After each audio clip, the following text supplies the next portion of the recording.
Pues seguimos con los temas acerca de cualidades o atributos de Dios, y hoy vamos a hablar sobre que Dios es Señor sobre todo, ¿no? La supremacía de Dios. De hecho, la palabra supremo se refiere a lo que es más alto, o sea, comparado con algo en lo que es más alto, en excelencia, en rango o en autoridad. La supremacía de Dios se refiere a su posición exaltada, ¿no? Sobre toda la creación. Y para mí es algo lógico, ¿no? Que Dios esté sobre toda la creación, que Dios esté sobre cualquier cosa, ¿no? Porque hace 8 días, bueno, no, hace 15 días, o hace 8 días, no recuerdo, estudiábamos que Dios es el creador ¿de qué? De todo. Si Dios ha creado todo, está sobre todo y está por encima de todo, y su supremacía está por arriba de todo, ¿no? Entonces su posición es la de rey sobre todo. El Salmo 97:9 dice: porque tú eres el Señor Altísimo, por encima de toda la tierra.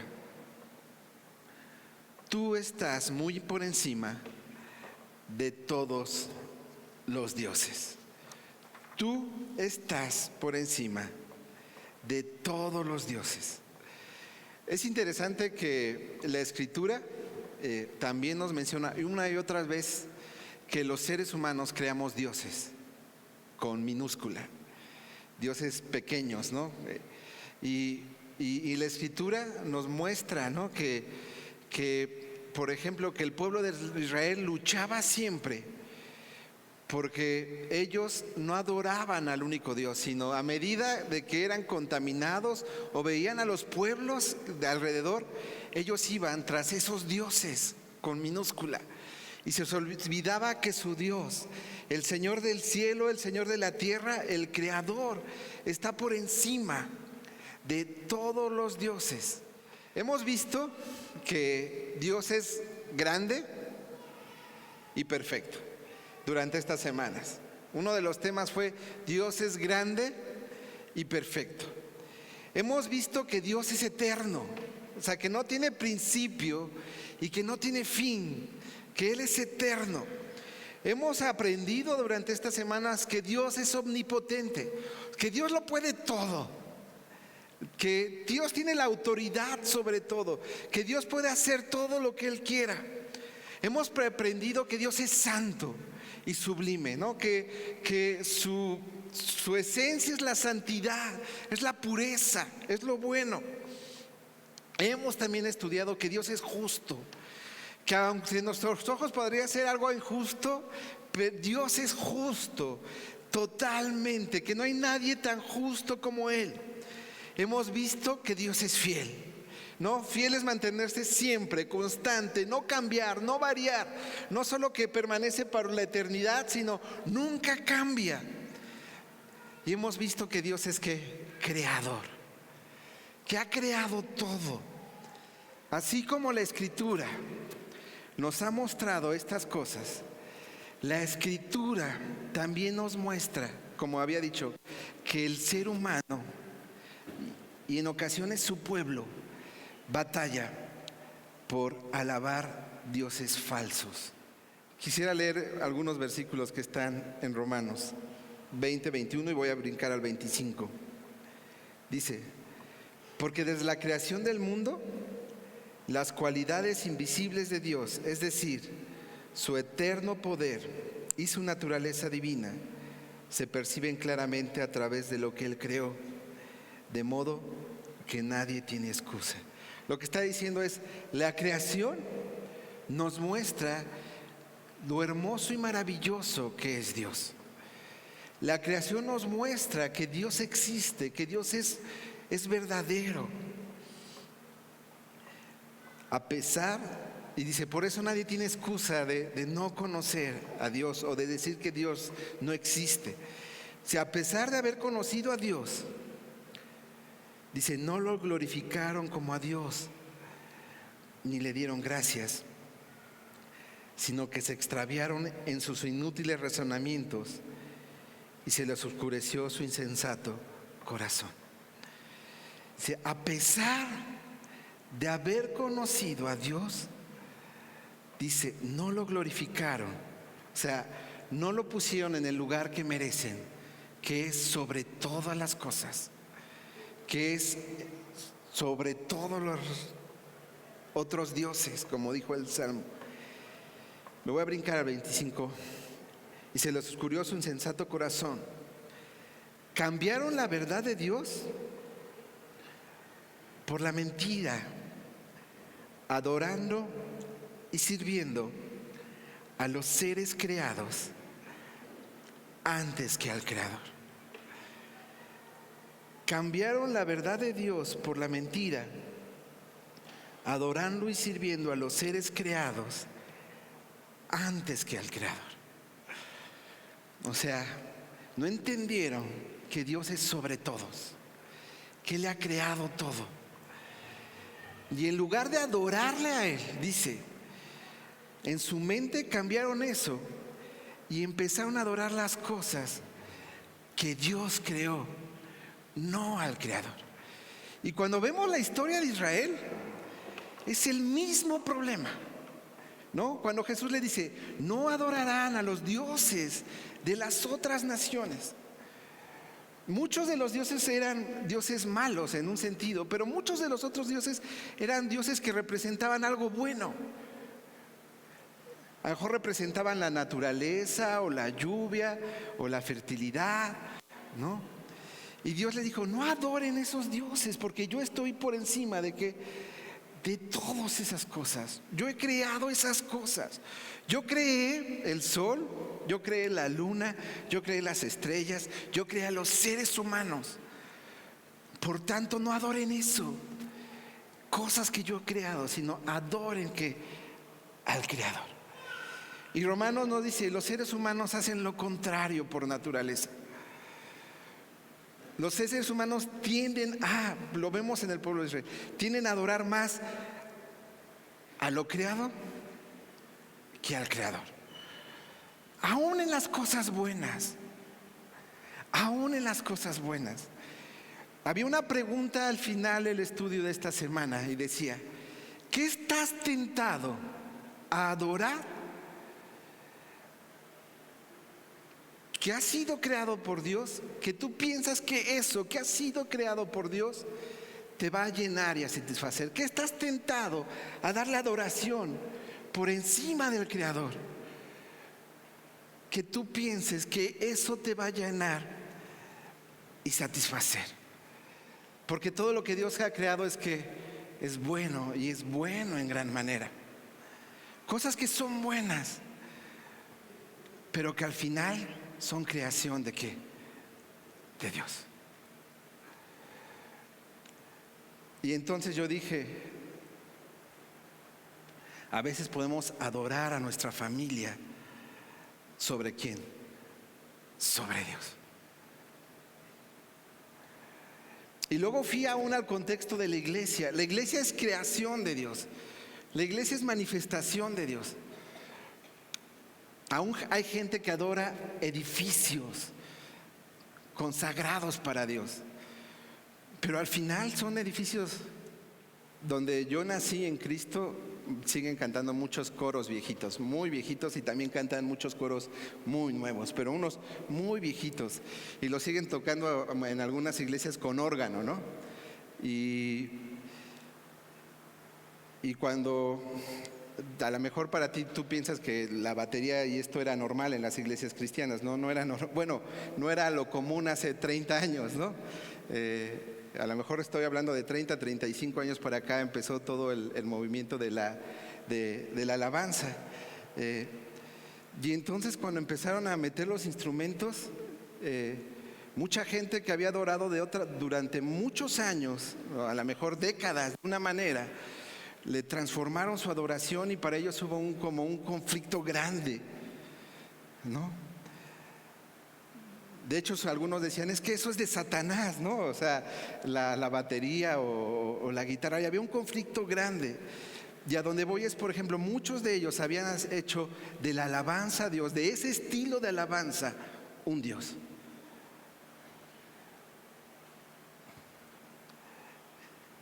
Por eso es, por ejemplo, cuando me junto con alguien y de repente, a lo mejor te ha pasado, ¿no? Y le digo, oye, ¿no estás yendo a la iglesia? O, oye, ¿qué pasa? Algunos me dicen, es que no siento lo mismo que antes sentía, ¿no? No siento la misma llenura que antes sentía. Y cuando empezamos a lo mejor a buscar en nuestro corazón, nos damos cuenta que la llenura no era totalmente de Dios, sino que algo que usaba Dios, a lo mejor un varón o una mujer que predicaba, tuvo que salir y entonces ya no siento la llenura de Dios. Pero entonces me doy cuenta al final que no es Dios, sino que mis ojos estaban puestos ¿en qué? En el hombre. O me dicen, es que han pasado los años y la alabanza ya no me llena como al principio. Yo decía, es que a lo mejor el problema fue que algo que era es bueno y es bueno en gran manera, porque adoramos ¿para quién? Para Dios. Lo has puesto por encima de Dios y no has comprendido que la alabanza solo es un pequeño instrumento de Dios para llenarnos. Pero el que nos llena siempre, permanentemente, es Dios.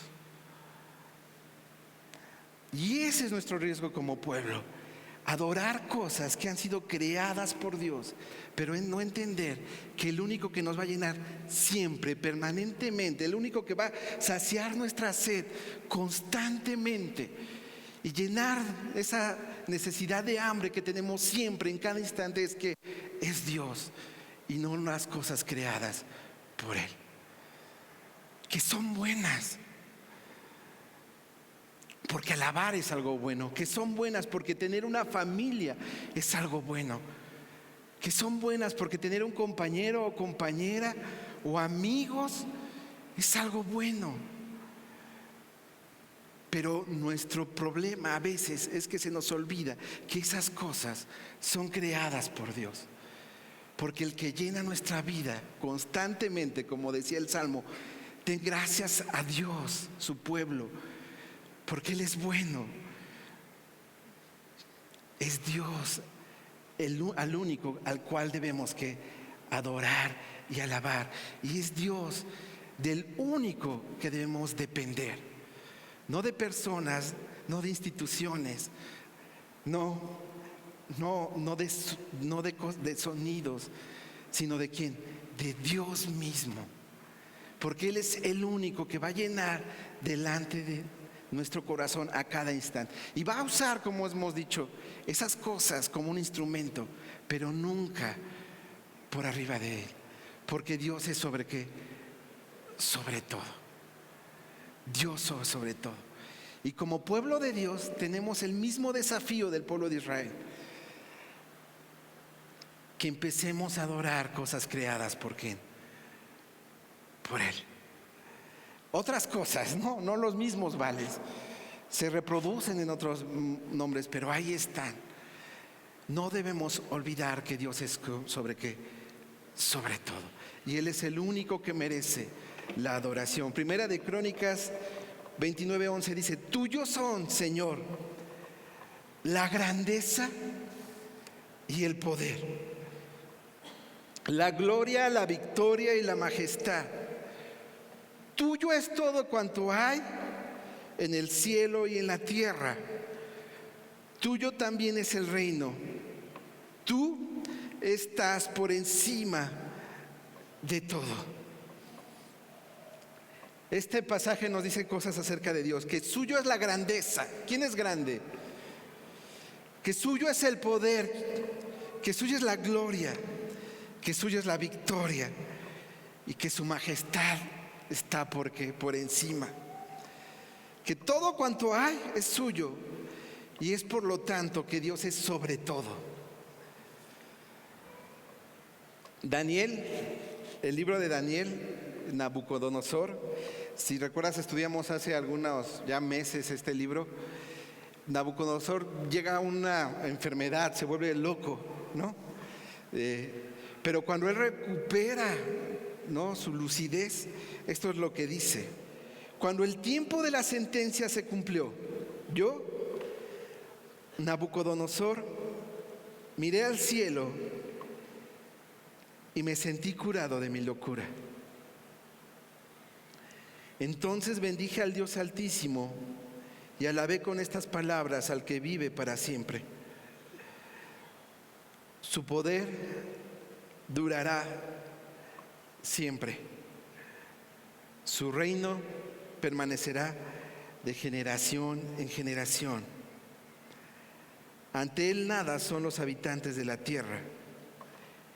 Él actúa según su voluntad, tanto en el cielo como en la tierra. No hay nadie que pueda oponerse a su poder, ni preguntarle por qué actúa como actúa. No hay nadie que pueda oponerse a su poder, ni preguntarle por qué actúa como actúa. Ante Él nada son los habitantes de la tierra. Ante este Dios que hemos visto que debemos exaltar, nuestra respuesta siempre debe de ser la alabanza y la adoración. El Salmo 99, 1 al 5 dice: el Señor es Rey, que tiemblen las naciones. Él tiene su trono entre querubines, que se entremezca la tierra. Grande es el Señor en Sión, excelso sobre todos los pueblos. Se ha alabado su nombre grandioso e imponente. Él es santo. Rey poderoso, que amas la justicia. Tú has establecido la equidad y has actuado en Jacob con justicia y rectitud. Exalten al Señor nuestro Dios. Adórenlo ante el estrado de sus pies. Él es santo. Nuestra respuesta a Dios debe ser siempre que alabanza. Alabanza a Dios. Alabanza al Señor. Alabanza a Dios.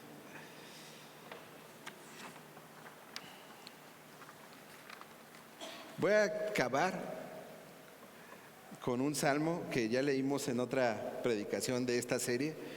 Es el Salmo 113. Voy a leer del 5 en adelante. Dice: ustedes, siervos del Señor, alábenlo. Alaben el nombre del Señor. Bendito sea el nombre del Señor desde ahora y para siempre. Alabado sea el nombre del Señor desde la salida del sol hasta su ocaso. ¿Cada cuándo debemos alabar a Dios?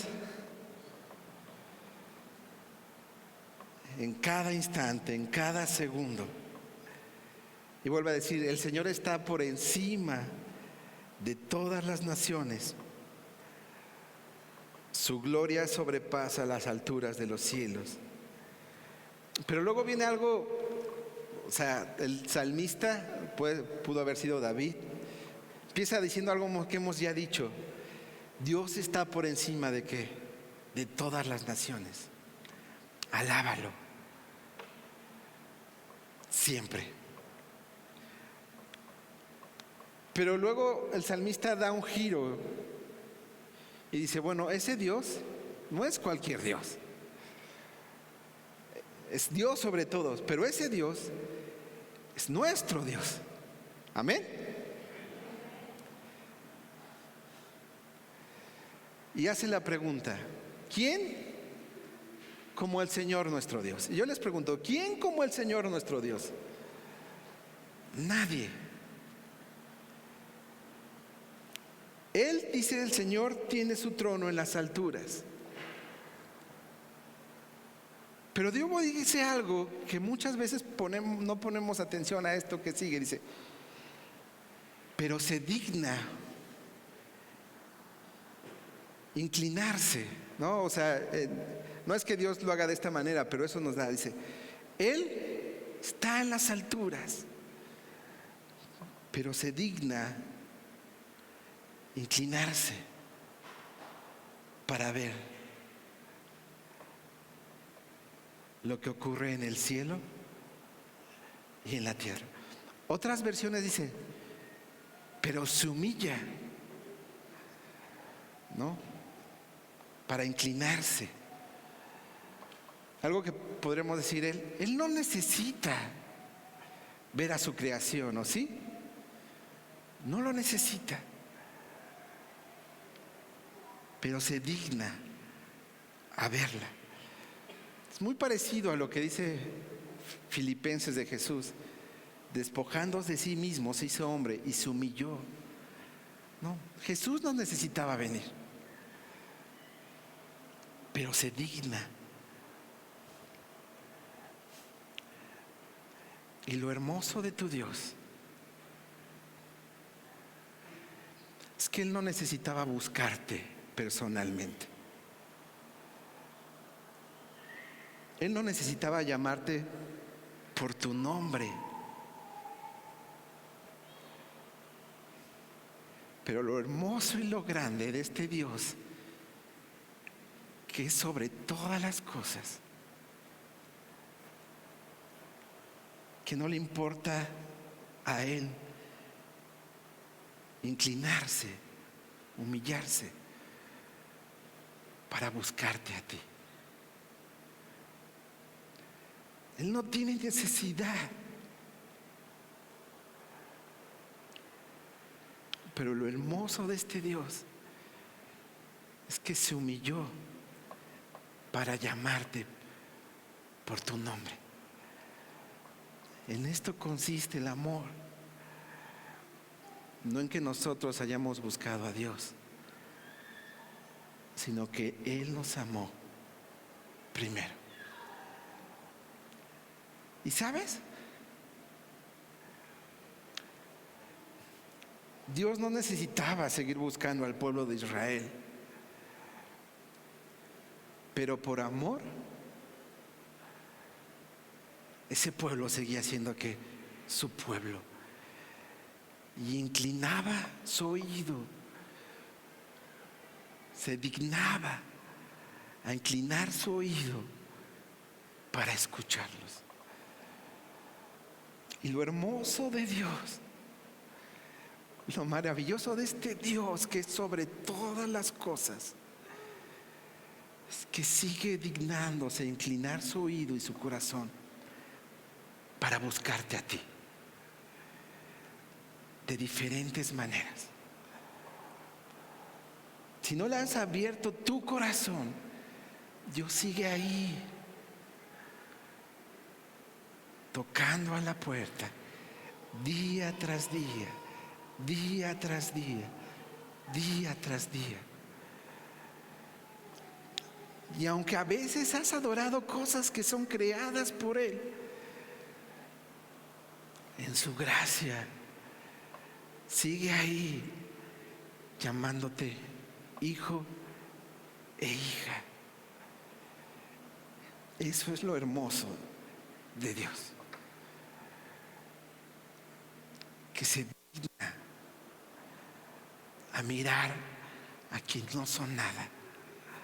Pero sigue diciendo el salmista, y el Señor levanta de la nada, ¿a quién? Al pobre. Y Él, que no necesita hacerlo, saca del muladar al pordiosero.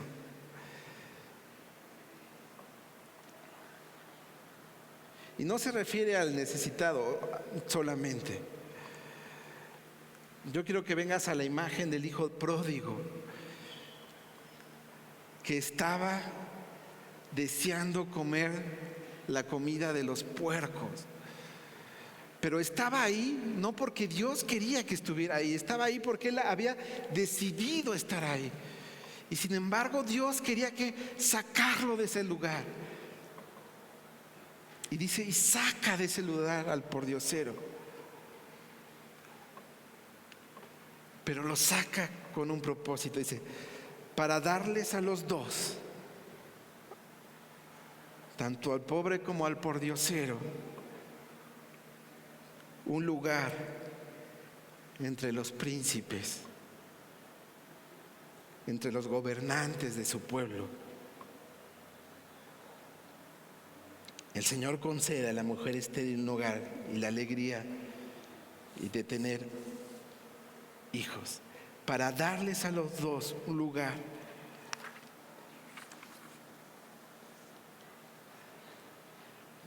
Por eso Nabucodonosor pudo decir: yo, después de ser sanado y de entender quién era Dios, miré al cielo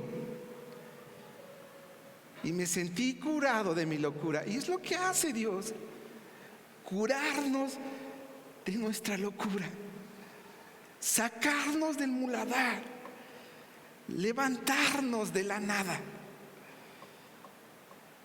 Cuando conocemos a Dios, eso es lo que sabemos que ha hecho por nosotros: curarnos, sanarnos. Y me sentí curado de mi locura. Entonces bendije al Dios Altísimo y alabé con estas palabras al que vive para siempre.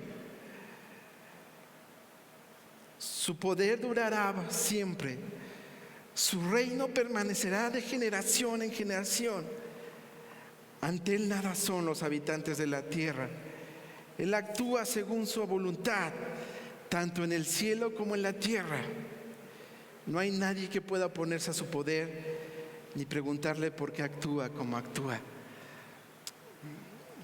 Pero lo hermoso es, vuelvo a decir, que Él actuó para rescatarte. A veces ni siquiera entendemos nosotros por qué, pero Él actuó para rescatarnos y para darnos nuevas oportunidades. Y Él inclina su oído a la súplica de su pueblo.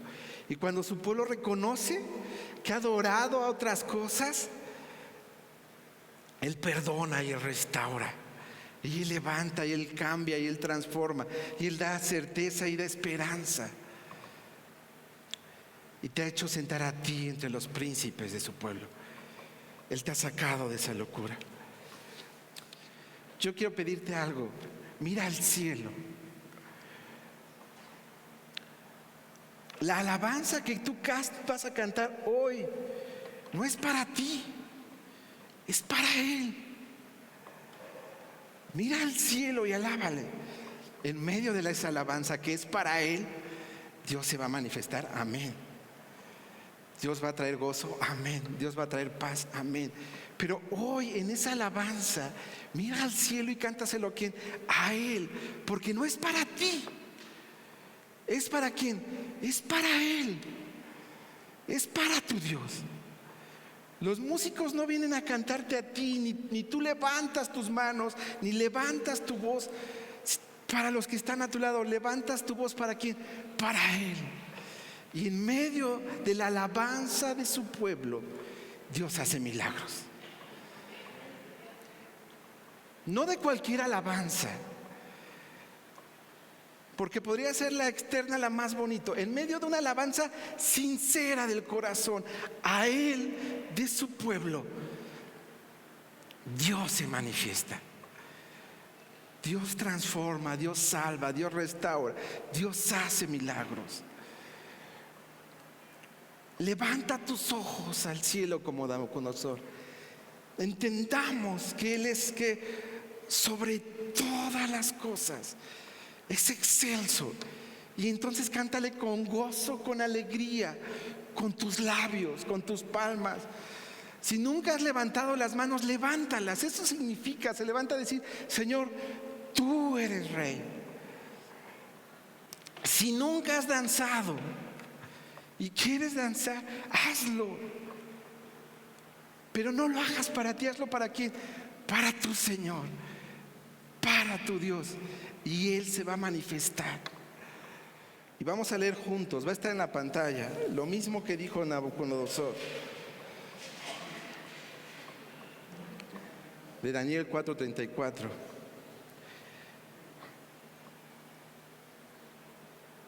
Y alabé en estas palabras al que vive para siempre. Vamos a decir esas palabras con voz alta.